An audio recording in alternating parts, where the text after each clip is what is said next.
The Flood Damage Prevention Ordinance, or the correct title would be the Tuscaloosa County Flood Damage Prevention Ordinance, was passed in 2001 and also again March the 6th of 2008. And these are the signatures on the signature page. All of them signed off on it. It was unanimous. So there's that for you to look at. Okay. Without a public hearing and without a vote. That's right. People of Tuscaloosa County did not get to vote on this. As far as I know, there was not a public hearing on it. This was just done. Now I also want to bring this to your attention. And we're going to look at, I'm going to be quoting some stuff from the Flood Damage Prevention Ordinance of Tuscaloosa County. And this is a direct quote from the National Flood Insurance Program description. And this is August the 1st, 2002 edition. You can get this off of our website. This is a document that you can download. I've got a copy of it here. But I want y'all to please pay close attention to this. A lot of your elected officials will tell you that this is not voluntary. We have to do this. They're wrong. Community participation in the National Flood Insurance Program is voluntary. Me and Gene was in one of the county commissioners meeting. I can't remember exactly which one it was. And they were talking, we asked the question about this. We said, well, y'all know this is voluntary. Well, yeah. But we need to be part of this because FEMA will help us out if we have a natural disaster. And they also even admitted that they're watching other counties that don't have this flood insurance program to see how FEMA reacts to that situation. So they're aware and they're watching other counties that don't have this to see how FEMA reacts to them. But it's strictly a voluntary program. Please understand that. This is also from the National Flood Insurance Program, and FEMA has procedures in place to conduct an enforcement action in order to obtain compliance by the community. The next sentence in that, I didn't put it up there, it was, I think that they can put the community on probation, and they can actually suspend the program from the community. And I'm sure there's probably some other things in place that they don't let you know. I think a lot of it probably gets down to money. If you don't do this, we're not going to give you this grant. It's probably how a lot of that is played out. So it's basically just a bribe. Yes, sir. Okay? Now, if we look at the designation of the Ordinance Administration, this is directly out of our Flood Damage Prevention Ordinance. The Tuscaloosa County Works Department is hereby appointed to administer and implement the provisions of this ordinance. So, Tom Fancher is the gentleman that is over the Flood Damage Prevention Ordinance here in Tuscaloosa County. This is actually a copy of his scan of his business card. A friend of mine let me borrow this. This friend was filling in an area not right next to a creek, but kind of away from a creek. And he had been filling in this area for probably over 50 years off and on. This last fall he was filling in some area with some concrete rubble and that kind of stuff and dirt. Tom Fancher paid him a visit and said that he would no longer be able to do that, and he may have to dig some of that out. So I don't know what they got worked out on that. So Tuscaloosa County is now starting to enforce some of this stuff to a certain point. A lot of people don't know about this ordinance. That's what kind of scares me about it. But let's look at the purpose of the ordinance. Now, a lot of times you're going to hear from elected officials, well, this is for flood insurance. But nowhere in here, as we look at this, do you see that they talk about flood insurance? The first statement, or the first thing under statement of purpose is require that uses vulnerable to floods, including facilities which serve such uses, be protected against flood damage at the time of initial construction. Restrict or prohibit uses which are dangerous to health, safety, and property due to water or erosion hazards, or which increase flood heights, velocities, or erosion. Okay. Number 3, control filling, grading, dredging, and other development which may increase flood damage or erosion. And the 4th one, prevent or regulate the construction of flood barriers which will unnaturally divert flood waters or which may increase flood hazards to other lands. Okay. Let's look at the objectives here of this ordinance. The first one is to protect human life and health, to minimize damage to public facilities and utilities such as water and gas mains, electric, telephone, sewer lines, streets, and bridges located in flood plains, to help maintain a stable tax base by providing for the sound use and development of flood-prone areas in such a manner as to minimize flood blight areas. Okay, we're going to keep that tax base there. To minimize expenditures of public money for costly flood control projects. To minimize the need for rescue and relief efforts associated with flooding and generally undertaken at the expense of the general public. Some of this sounds pretty good, but the devil's in the details, okay? We're going to get into those details in just a minute. To minimize prolonged business interruptions, and number 7, to ensure that potential home buyers are notified that property is in a flood area. Tuscaloosa County's ordinance stops at number 7. If you go and look at the model flood ordinance, which Tuscaloosa County comes from, there's a number 8 listed. Now, this is not in Tuscaloosa County's flood ordinance yet, but it could be noted in there at any time. We'll talk about that in just a minute. Number 8, to ensure that those who occupy the areas of a special flood hazard assume responsibility for their actions. So now they're putting the responsibility back on the homeowner or the property owner. So I guess if you build something and it washes away and goes down here and goes on your neighbor's property and takes their house out, then you're going to be responsible for that. But number 8 is not in our ordinance, and we'll talk about how that can get in there at a later time. And here we'll get to that point here in just a minute. The areas of special flood hazard identified by the Federal Emergency Management Agency in its flood insurance study, also known as FIS. They use a lot of abbreviations in these programs. Dated September 28, 2007. With accompanying maps and other supporting data, and any revision thereto are adopted by reference and declared a part of this ordinance. Did y'all hear that? Y'all catch that? With accompanying maps and other supporting data, and any revision thereto are adopted by reference and declared a part of this ordinance. What that means is this ordinance can be changed at any time. Now let's back up here. You remember we was talking about number 8 here. That can be added at any time. Even though it's not in there now, it can be revised and added in there. Keep this in mind, and we're going to talk about this here in just a minute when we get to talk about the Little Sandy area. Okay, that's the Little Sandy area is a revision now that has come into the Tuscaloosa County Flood Ordinance. Okay? So now that is a part of this ordinance. It's been made accompanied, it's the maps, it's adopted by reference, it's now part of this ordinance. So this ordinance can be changed at any time. It's kind of like writing a blank check. You know, nobody in here would want to write me a blank check tonight. But pretty much Tuscaloosa County has written FEMA a blank check to do what they want to here in this county. All right, another part here. Areas of special flood hazard may also are defined through standard engineering analysis by government agencies or private parties, but not yet incorporated in a flood insurance study. So this thing can change at any time. They can bring private parties, private contractors in to reanalyze this stuff, and then it can be incorporated into this. Now, we talked just a few minutes ago about the Little Sandy area, Little Sandy Creek down on 69. This is the notification that was in the Northport Gazette on October the 15th of 2008. And as far as I know, we checked, they've got this dated October the 17th and October the 24th, but this actually come out on October the 15th. The Northport Gazette only runs once a week. And I put a penny in here when I scanned this to give you a reference to how big this ad is. Okay. Now, this was put in the Northport Gazette. This was not put in the Tuscaloosa News. This is the notification for the people in the Little Sandy area. And you'll also notice in this that nowhere in there does it give you what location that they're referencing here. You have to go onto FEMA's website. You have to do some digging on your own to find out what area in Tuscaloosa that they're talking about. Now, I asked you, people that are fixing to be put in a floodway and go under this program, how are they supposed to know about this? Yeah. You know, this is it right here, people. Our viewpoint is that Tuscaloosa County should send every property owner that is in these areas a letter explaining this program to them and notifying them personally that they are fixing to be put in a floodway. Okay? Not some little small newspaper notice. But anyway, that's it. And just like I said, the penny was for reference to kind of give you an idea of how big that ad was.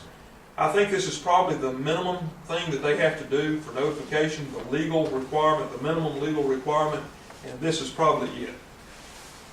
Let me ask you a question. Yes, sir. You want to back up there? Why didn't they go down to the Central Press and put it in it? I think it has to be probably in that county. I would think, Harvey. To answer your question, I don't exactly know.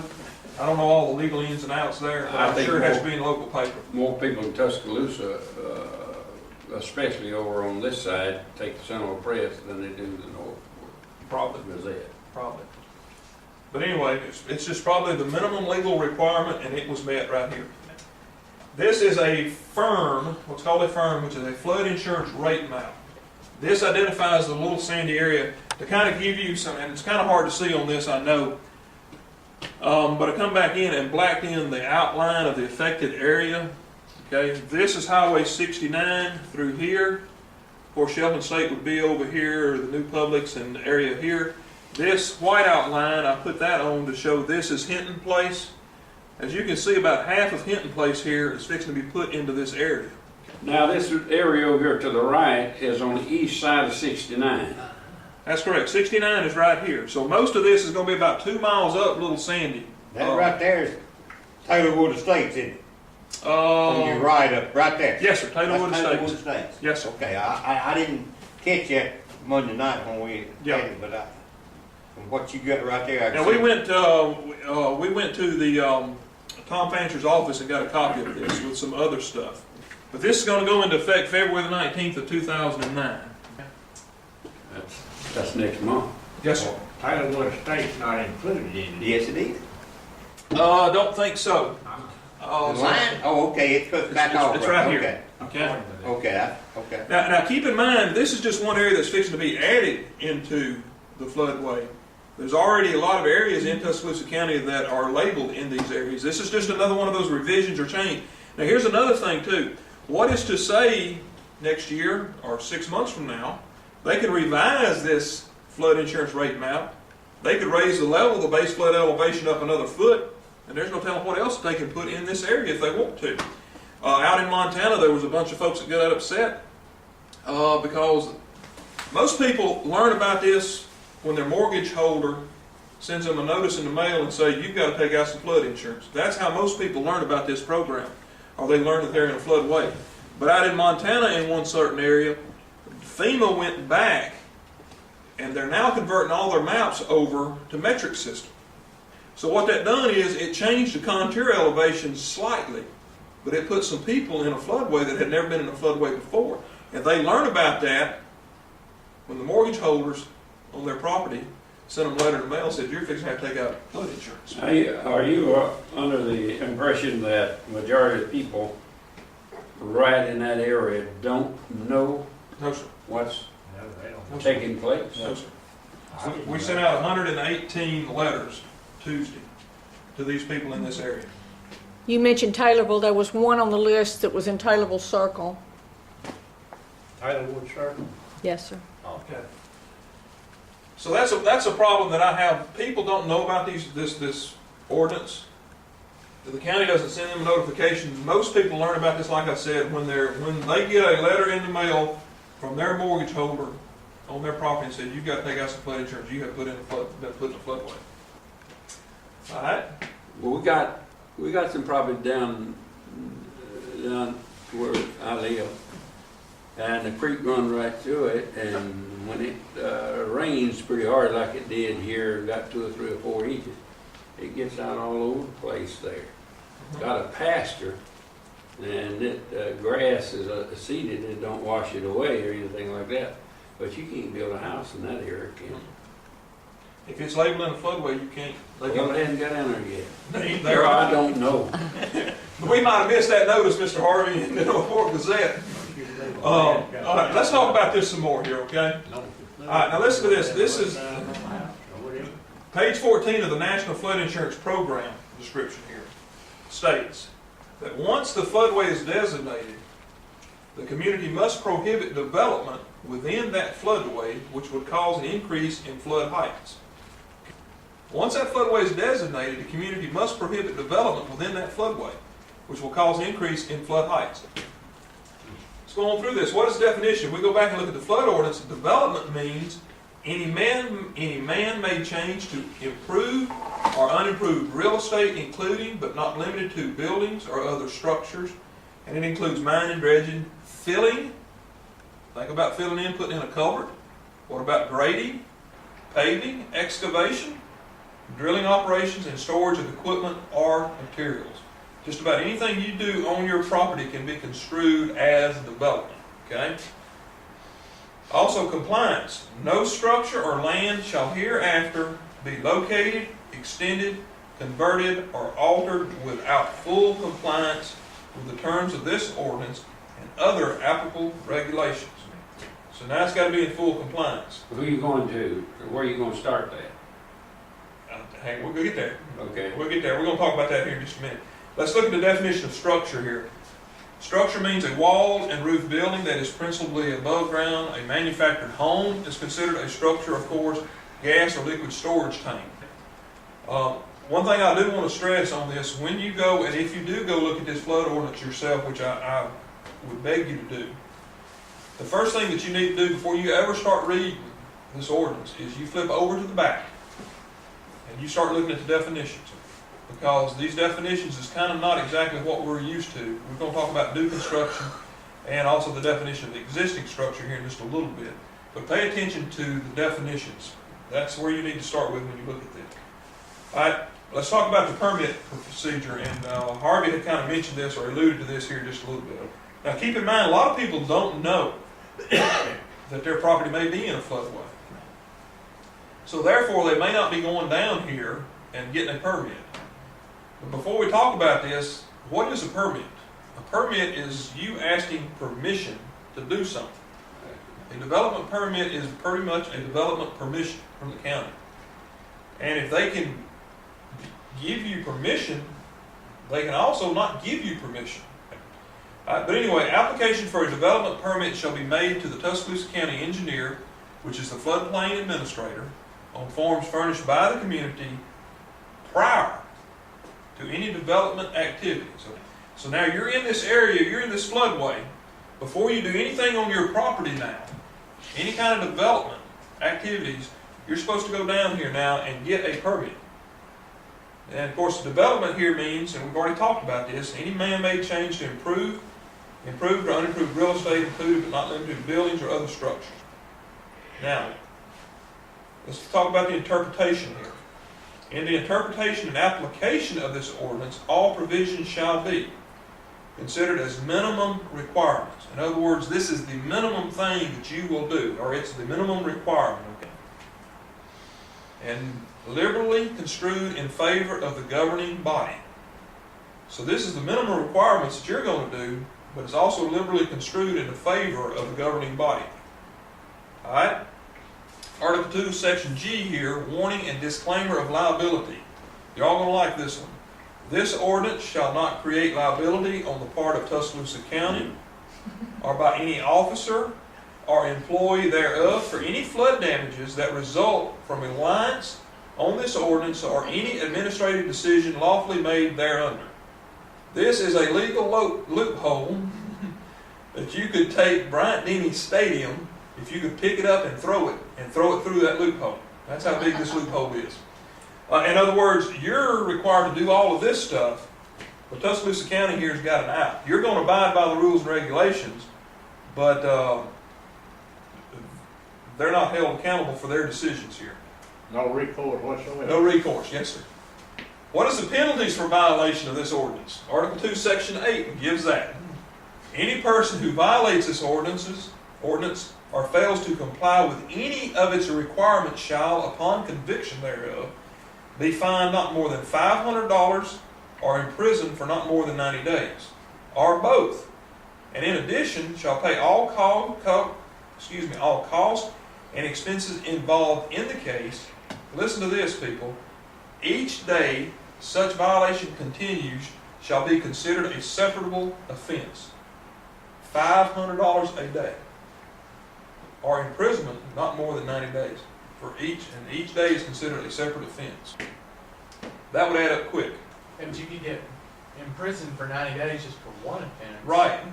But if you're doing it for every day, you could be 90 days. 90 days, that's correct. Just keep it ranked up. That's correct. 5 weeks would be 440, Yeah, I mean, Yeah. and for some people, that $450. that being in prison, that'll get you fired from your job and keep you from getting other jobs. So y'all can see the ramifications are the bearing down effect this could have on the property owner right here. that Goes through would, this. that would completely mess up your life right there. Yes, sir. Yes, sir. Quick.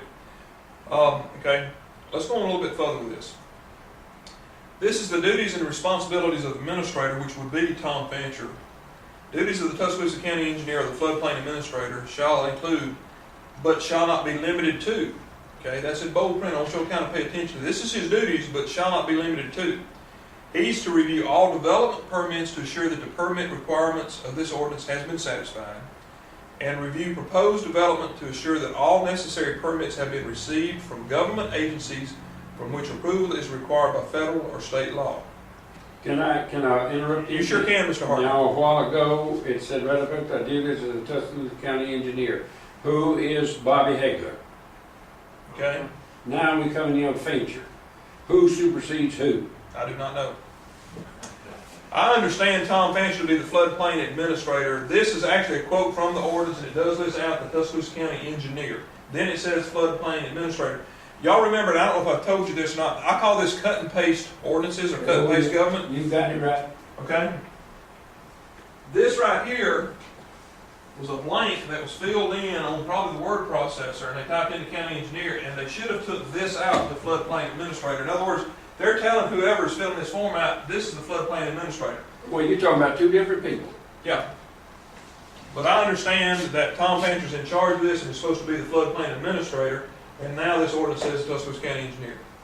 I don't exactly know, Harvey, to be truthful with you, but that's a good point, and I hadn't thought about that. It just screwed up. Yes, sir. Does that mean that both of them can enforce it?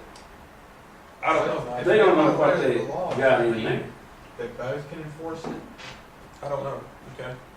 All right, let's go on, and we'll dig into that and see. Compliance, and we've already talked about that. No structure, land herein shall herein be located, extended, converted, or altered without full compliance with the terms of this ordinance and other applicable regulations. Okay, full compliance here. Y'all gonna like this one. Article 4, Section B, 3 specific standards. All recreation vehicles placed on sites must either be on the site for fewer than 180 consecutive days, fully licensed and ready for highway use if it is licensed, own its wheels or jacking system attached to the site only by quick disconnect type utilities and security devices, and has no permanently attached structures or addition. Or the recreation vehicle must meet all the requirements for new construction, including the anchoring and elevation requirements of Article 4, Section 3B. What this is saying, people, Harvey's over here shaking his head. Oh, it gets better, Harvey. What this is saying is, if you've got a RV and it is on your property more than 6 months or 180 consecutive days, it is considered new construction, and it has to meet the elevation requirements, the base flood elevation, and also has to be anchored. I'm just quoting the ordinance here, okay? Couldn't it be considered junk by the junk ordinance? It's I guess it depends on its definition and if it's in good shape or not. Alright, but that's how far-reaching this can get. And let's look at something else here. Article 4, Section F, standards for subdivisions. All subdivision proposals shall be consistent with the need to minimize flood damage. All subdivision proposals shall have public utilities and facilities such as sewer, gas, electrical, and water systems located and constructed to minimize flood damage. We don't have sewer service out in the county, so I don't know where that's going with this. And also under limited home rules, sewage is listed there, so I don't know where we're going with this. But if you take this at face value and you look at this, y'all remember when we talked about under limited home rule, I used the term urban growth boundary when we looked at Elmore County. You remember the shaded areas? Yeah. Let's pull that back up here just a minute. We're talking about limiting development in green areas, the rural areas, to turn that back over to wildlife. Let's go back and look at what we just talked about here. They can control building in the county if they want to. Well, sir, you can't build a subdivision. There's no gas, sewer, electrical out there.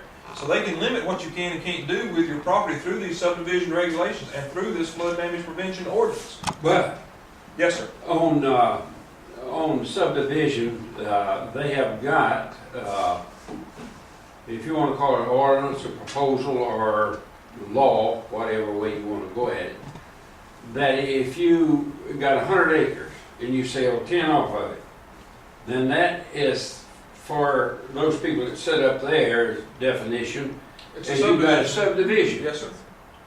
and you hadn't sold but 10 off of that.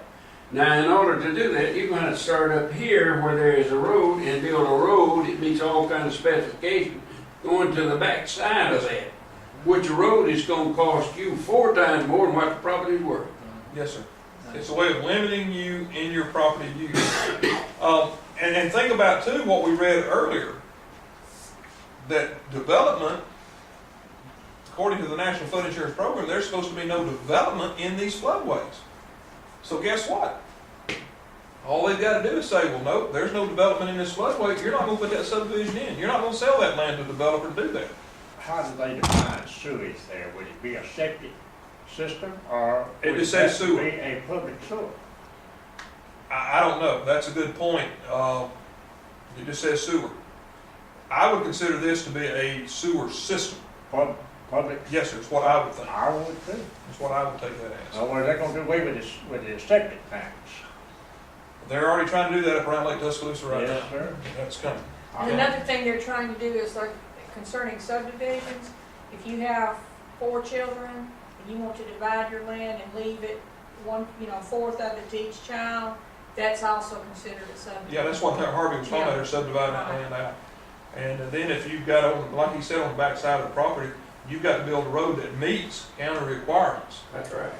That's 3. Okay. All right, let's move on. We talked about the urban growth boundary there, how they can use it. Now, one of the selling features of this program is flood insurance.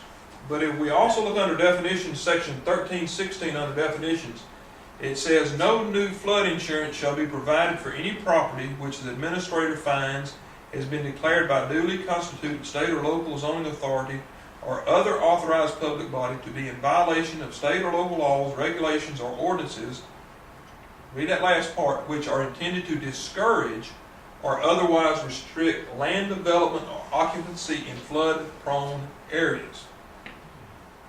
They do not have to provide you with flood insurance if they don't want to. And also remember the objectives of this ordinance. There were 7 of them for Tuscaloosa County.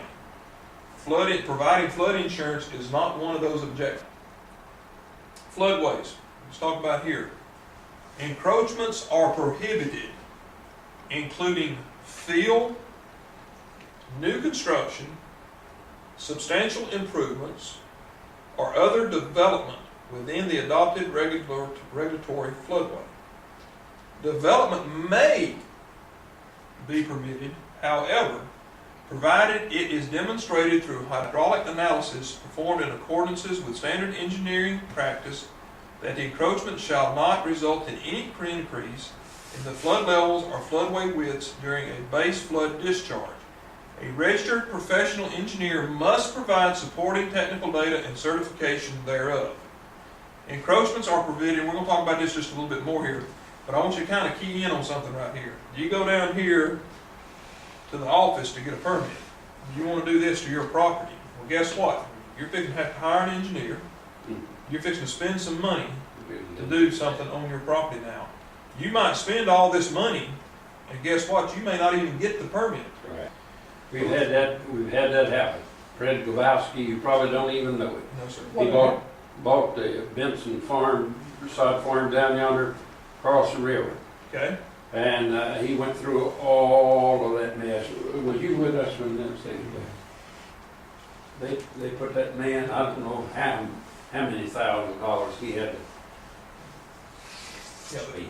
Yeah, there's no guarantee. But I want you to pay attention here. Encroachments are prohibited, including fill, new construction, substantial improvements, and other development within the adopted regulatory floodway. How close do you have to get before you consider it encroaching? We're fixing to talk about what new construction is, substantial improvements, and so then we're going to come back to this. New construction means any structure for which the start of construction commenced after August the 7th, 2001, and includes any subsequent improvements to the structure. So anything built after August the 7th of 2001 in these floodways is considered new construction. All right, now let's go a little bit further with this. Existing construction means anything prior to this date. So you've got existing and now you've got new construction. Let's talk about a substantial improvement here, and we see that we go back up to encroachments are prohibited, including fill, new construction, substantial improvements, all of those are encroachment. Now, let's look at here at the definition of substantial improvements. I want y'all to try to pay close attention to this. Substantial improvement means any reconstruction, rehabilitation, addition, or other improvements of a structure, the cost of which equals or exceeds 50% of the market value of the structure before the start of construction of the improvement. Let's talk about that there for just a minute. You have a tornado that comes through, pulls the roof off of your house. If that roof repair constitutes 50% of the price of that house at market value, now keep in mind they can limit that back in that floodway. What did we say up here earlier? Encroachments are prohibited, including fill, new construction, and substantial improvements. So if it costs more than 50% to repair that home, they can tell you, no, you're not going to rebuild that home. That's it. Yeah, but you're still stuck with a mortgage on it, ain't I expect you are. Yeah. you? You're still They paying. would pay it off, but you wouldn't be able to rebuild your home. You would not be able to do what you wanted to with that property. Where are you gonna live? That don't make no difference. Yeah. We'll bring some more of this out here in just a minute. Okay? Well, This term includes structures which have incurred repetitive loss or substantial damage regardless of the actual repair work performed. The market value of the building should be, number one, the appraised value of the structure prior to the start of the initial repair or improvement, or number two, in the case of damage, the value of the structure prior to the damage occurring. This term includes structures which have incurred substantial damage regardless of the actual amount of repair work performed. Pretty much any repair that equals 50% is considered substantial improvement. Now, we talked about new construction. Substantial improvement will also apply to existing structures. So that's one way that is controlled now. Let's go back to that definition. Encroachments are prohibited, including new construction. So now we've got anything built after 2001, and substantial improvements and other development. Substantial improvements will include repairs to anything prior to 2001, and other development within the adopted regulatory floodway. And y'all remember what development was? Pretty much anything. And let's go back and look at the National Flood Insurance Program here. If a community determines that the cost of improvements to a home or business equals or exceeds 50% of the market value of the building is considered a substantial improvement. If a community determines that the cost of restoring a home or business equals or exceeds 50% of the market value of the building before the damage from any origin occurred, the building is considered a substantially damaged. A substantially improved building or substantially damaged building must meet the minimum requirements of the National Flood Insurance Program. I brought this out to say this, and I know it's a lot. When I first got into this and got to digging in this, Mr. Harvey, I got to think about, well, they're talking about substantial improvement flood, because we're talking about a flood program. No, sir. From any origin. It could be fire, it could be tornado, a tree could fall on the house, any origin, any kind of damage to that house, anything that is just basically 50% of the market value is considered substantial improvement. Okay, you got a thing right there, it's very confusing. 50% of the market value of the building is considered a substantial improvement. If a community Who determines that? the cost of restoring a home, when did they turn it over now to the community? Couldn't tell you that, but that's a good point. Who is the quote community? Yeah. Who sits on that board, or is there a board? And who? I don't know. well, you're gonna have to hire an appraiser to determine how much damage is that. And that's a good point. Now think about this too.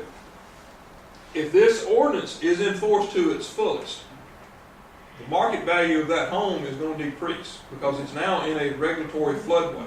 It is regulated to death.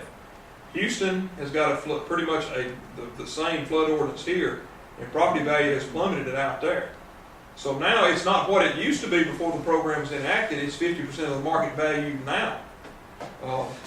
Your definition of cut and paste, all of this mess, this is mumbo jumbo. I agree. It's not laying it out there where anybody can read it and understand what they have read. But understand too, Harvey, now we're having to go through we're looking at two different documents here too. we're looking at the Tuscaloosa County Flood Damage Prevention Ordinance. And then we're also going back and looking at the National Flood Insurance Program, which is regulatory over that and regulates this program through the flood insurance program. And this is part of that too. So what you read over here is part of it, and then you've got something else over here.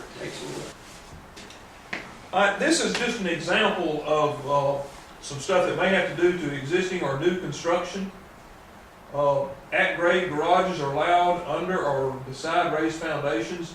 Notice, if you'll notice in the picture here, that the subfloor is above base flood elevation, supposedly. If you've got a garage that is below base flood elevation, it could be in a possible floodway. So therefore, you've got to have blowout doors here. And I think, if you go back and look, I think it's 1 square inch per every square foot that's in the garage floor. And a lot of times these homes, and I think they're designed, the back wall is designed to actually blow out. If you get a surge in here that is actually designed to take that water through that garage mounted back. Heat pumps raised above the base flood elevation will be functional after a flood, speeding homeowner recovery. It's all about taking care of the homeowner, and all, it sounds good and fuzzy. But this is just, when you get into some of this expense and you start looking at some of this stuff, it just goes on and on.